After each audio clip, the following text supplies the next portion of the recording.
উনি সকল কিছু অবগতি নিয়েছে, সকল দায়ভার উনি নিয়েছে।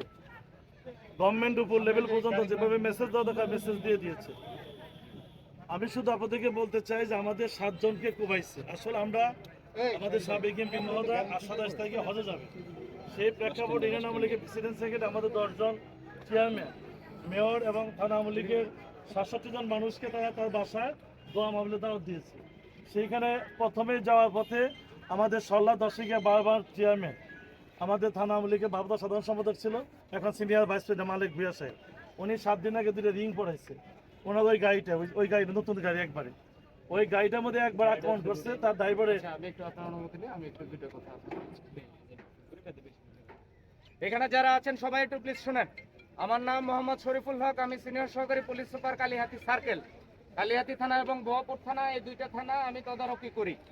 আমি পুলিশ সুপার স্যারের পক্ষ থেকে, টাঙ্গাইল জেলার সুযোগ্য পুলিশ সুপার স্যার, আপনারা সকলেই ওনাকে চিনেন, ওনার পক্ষ থেকে আমি আপনাদেরকে কথা দিচ্ছি যে একটা অপরাধের প্রতিশোধ হিসেবে আপনারা যদি অন্য কোনো বেআইনি কাজ করেন সেটাও গ্র্যান্টেড হইতে পারে না।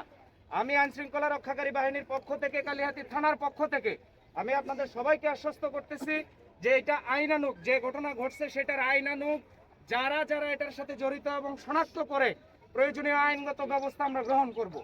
আপনারা প্লিজ ওইটার জবাবে এখন যে একটা মহাসড়ক, এটা ঢাকা টাঙ্গাইল মহাসড়ক, এখানে 30টা জেলার গাড়ি যায়। আপনারা বাংলাদেশকে সবাই ভালোবাসেন, দেশকে সবাই ভালোবাসেন, এই 26টা জেলা কিন্তু আমাদের দেশের অংশ, অবশ্যই অংশ।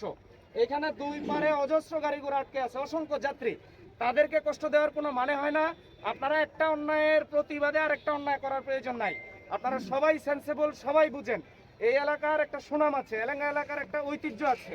ইতিমধ্যে আমি গত 3 বছরে এখানে কখনো দেখি নাই কোনো আইন শৃঙ্খলার অবনতি হয় এরকম কিছু হইতে। আজকে দুর্ভাগ্যজনকভাবে যে ঘটনা যেভাবেই ঘটুক, এটার তদন্ত করে সুষ্ঠু যে বা যারা কি কারণে এটার উৎপত্তি, কি এটার সমাধান, সেটা আইনগত সমাধান আমরা করব। প্লিজ আপনি এখন সবার উদ্দেশ্য বলে। এখন বিষয়টা হলো যে আমি ভেঙ্গেই বলি, এলেঙ্গা শান্ত পরিবেশ, কালিহাতী শান্ত পরিবেশ।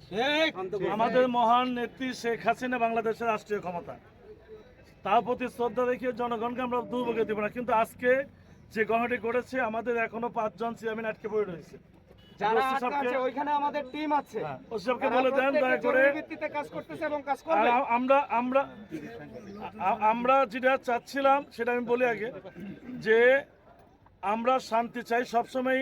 হঠাৎ করে 21 তারিখে নির্বাচন হয়েছে, আমি বক্তৃতা বহুবার বলেছি যে 27টি মামলার আসামি, 7টা খুনের মামলা, সে কাদের সিদ্দিকী সাহেব এবং লতিফ সিদ্দিকী সাহেবের ভাই, তারা নির্বাচনকে ষড়যন্ত্র করে মানুষকে চাপ দিয়ে তার ভাইকে নির্বাচিত করছে। তারপরও আমি নির্বাচনে হেরে গিয়েছি, মেনে নিয়েছিলাম। আমাদের রাজাবাড়ি, সেখানে একটি ছেলের পা ভাঙিয়ে দিয়েছে, আমি সেখানে প্রায় 10,000 টাকা দিয়ে আসলাম। আমাদের আওয়াল এবার একটা লোকের মারছে, আমি সেখানে দেখে আসলাম।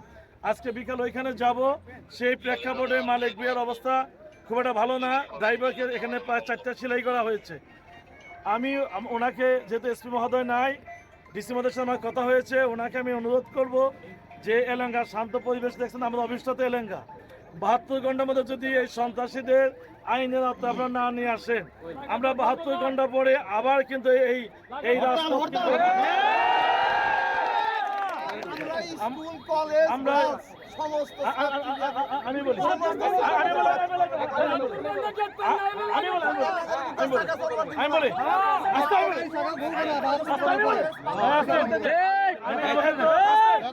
আমি যেহেতু কলেজ স্কুলের সভাপতি, সকল ছেলে মেয়ে নিয়ে এসে রাস্তা মহৎ করবো, ঠিক আছে? 72 ঘন্টা সময় দিলাম।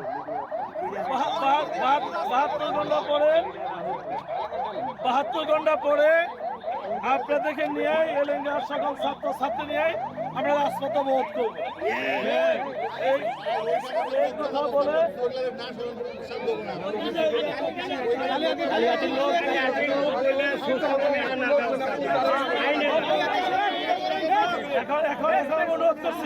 আমি অনুরোধ করতেছি এখন রাস্তা ছেড়ে দেন, ঠিক আছে? 72 ঘন্টা পরে আবার আসবো এখানে।